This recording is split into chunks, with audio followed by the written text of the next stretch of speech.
Hello and welcome to Austin Anderson Sports Talk. Today we're starting in the NFL where the conference championship games are set.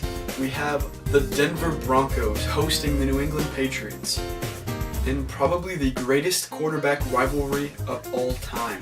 And in the NFC, we have the greatest rivalry in the game today. The San Francisco 49ers travel to Seattle to take on the Seahawks. Now in the AFC, the Denver Broncos and the New England Patriots. The Broncos, we all know about Peyton Manning, 55 touchdown passes, a new NFL record to go along with his NFL record in passing yards this year. He absolutely balled, and the weapons he has around them are really hard to stop, including the re-emergence of former first-round pick Knowshon Moreno. But in New England, it's been a little bit difficult. They lost all-world tight end Rob Gronkowski to injury, as well as their leader on that defense, Vince Wilfork. I'm just not sure without those studs, even with Belichick, that the Patriots will be able to stop Peyton Manning in that offense. I think New England goes into Denver and yes, loses 37-34. As for the NFC, the San Francisco 49ers, look at their team. They're so talented. The best linebacking core in some time. 4 Pro Bowlers. The 49ers have won 8 in a row.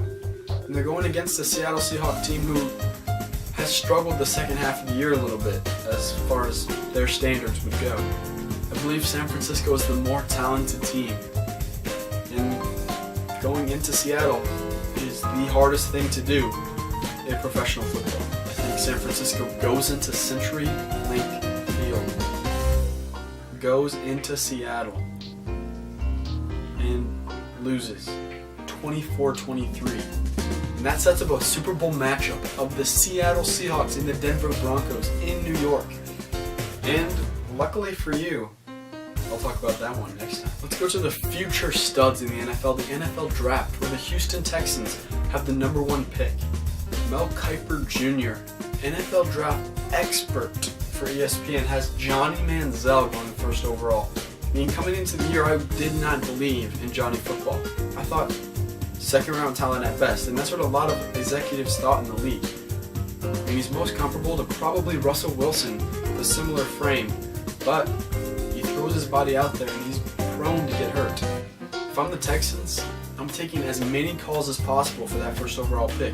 I'm trying to trade down into the top 10 somewhere. Either still grab that quarterback or get, an elite defender.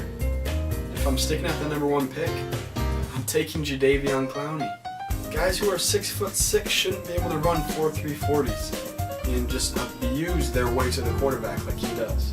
He's a once-in-a-generation type talent. And in the NBA, here's our power rankings. First, Indiana Pacers, the best record in the league. They're 19-1 at home. They're followed by the San Antonio Spurs, who quietly have the second best record in the league. But shh, nobody's talking about them. And a team as hot as anyone who just came off an 11-game winning streak. Yes, the Golden State Warriors won 12 of the last 14. They're still a little bit low in the Western Conference playoff picture.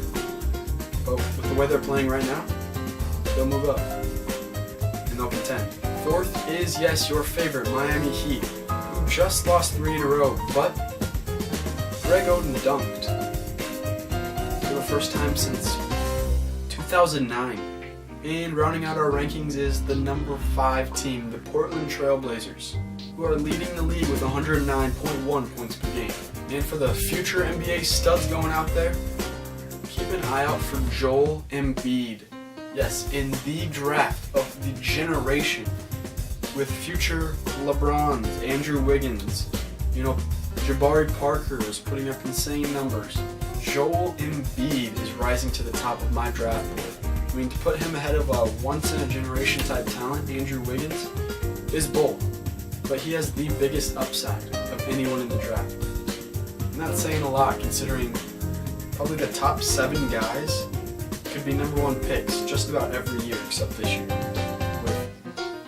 Embiid, Andrew Wiggins, Jabari Parker, Marcus Smart, Dante Exum, the Australian sensation.